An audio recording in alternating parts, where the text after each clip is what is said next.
നമസ്കാരം. അപ്പോൾ തീർച്ചയായിട്ടും കഴിഞ്ഞ ദിവസം തിയേറ്ററുകൾ റിവ്യൂ എടുക്കുന്നതിന് വേണ്ടി ചെന്നപ്പോൾ കാണാൻ സാധിച്ചത് ശങ്കർ എന്ന് പറയുന്ന ഒരു മഹാനടനെയാണ്.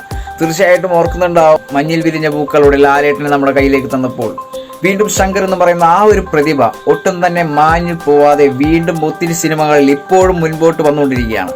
തീർച്ചയായിട്ടും അദ്ദേഹത്തിൻ്റെ ഒരു സ്റ്റൈലിഷ്, അദ്ദേഹത്തിൻ്റെ മൂവ്മെന്റ്സ് തീർച്ചയായിട്ടും ഗംഭീരം തന്നെയാണ്.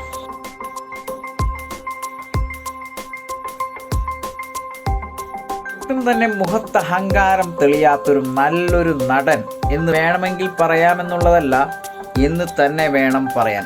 ശങ്കർ എന്ന് പറയുന്ന ആ ഒരു മഹാനടൻ ഒട്ടും തന്നെ അഹങ്കാരത്തിൻ്റെ ഒരു തരി പോലും കാണിക്കാതെ ഓരോ സെക്കൻഡുകളും പ്രേക്ഷകരെ കയ്യിലെടുത്ത് മൂവ് ചെയ്യുന്ന ഓരോ മൂവ്മെന്റ്സ് കാണാൻ വളരെ മനോഹരമാണ്. ഈ ഒരു പ്രായത്തിലും അദ്ദേഹത്തിന് ഈ ഒരു ഭംഗി നിലനിർത്തിക്കൊണ്ടുവരുന്ന അദ്ദേഹത്തിന് ഒരു ബിഗ് സല്യൂട്ട്.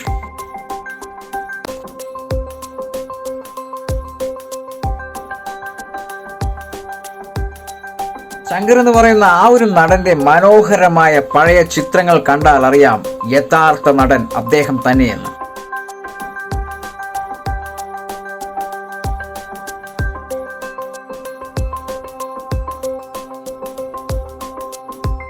അദ്ദേഹത്തിന് സ്റ്റൈലിഷ് ആയിട്ടുള്ള ഒരു ആറ്റിറ്റ്യൂഡ് ഉണ്ട്, അതൊരു വെറൈറ്റിയാണ്. തീർച്ചയായിട്ടും ഒരു അപ്രതീക്ഷിതമായ ഒരു മൂവ്മെന്റ്സ് ആണെന്നുണ്ടെങ്കിൽ നമുക്ക് കണ്ടിരിക്കാൻ തോന്നുന്ന ഒരു ആറ്റിറ്റ്യൂഡ് ഉണ്ട്.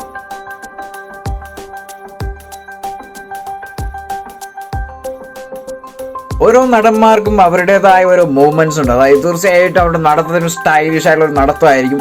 ഫസ്റ്റ് രജനികാന്ത്, ലാലേട്ടൻ, സുരേഷ് ഗോപി, ജയറാം, ദിലീപ്. അതേപോലെ തന്നെ ശങ്കർ എന്ന് പറയുന്ന ഈ ഒരു മഹാനടൻ ഒരു വാക്കിംഗ്, അദ്ദേഹത്തിന്റെ നടത്തം ഒരു വ്യത്യസ്തമായ രീതിയിലുള്ള നടത്തമാണ്, ഭയങ്കര സ്റ്റൈലിഷ് ആയിട്ടുള്ളതാണ്. തീർച്ചയായിട്ടും നമ്മൾ നോക്കിയിരുന്നു പോകും.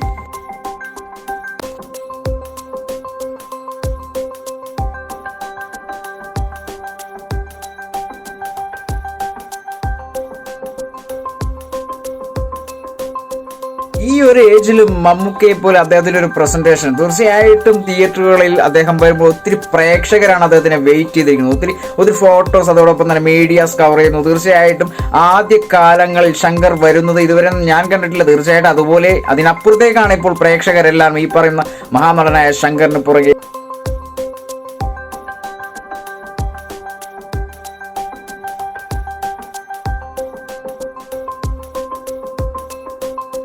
ഒരു പ്രേക്ഷകനെ പോലും വെറുപ്പിക്കാത്ത രീതിയിലാണ് ഓരോ മൂമെന്റ്സും.